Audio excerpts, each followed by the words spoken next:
দিয়ে আলু দিয়ে দেশি কাতলা মাছের ঝোল করব পাতলা করে। আদা আর লঙ্কা বাটা দিয়ে করে নিয়েছি, মাখিয়ে নিয়েছি। হলুদ দিলাম, লবণ দিলাম, তেল দিলাম।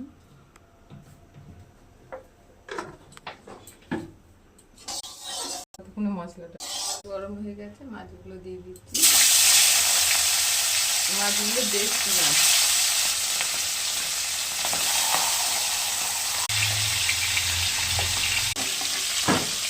হয়ে গেছে, তুলে নিচ্ছি।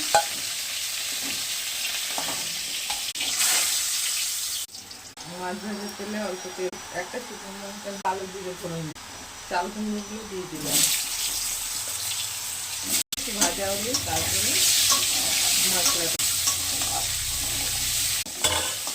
চাল কুমড়োগুলো একটু ভাজা হয়ে গেছে, লবণ দিলাম, হলুদ দিলাম, এটা দিয়ে একটু জল দিলাম। এখানে আপেল পোড় দিলাম।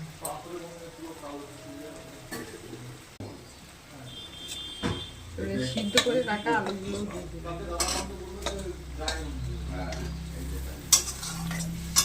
ভালো করে কষিয়ে নেব।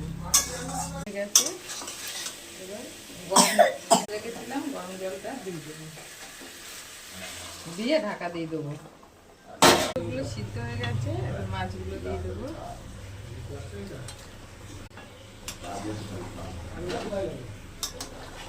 কুমড়ো আলু দিয়ে দেশি কাতলার ঝোল, ছোট কাতলা মাছের ঝোল, পাতলা ঝোল, জ্যান্ত ছোট কাতলা দিয়ে আর চাল কুমড়ো আলু দিয়ে জিরা আদা বাটা দিয়ে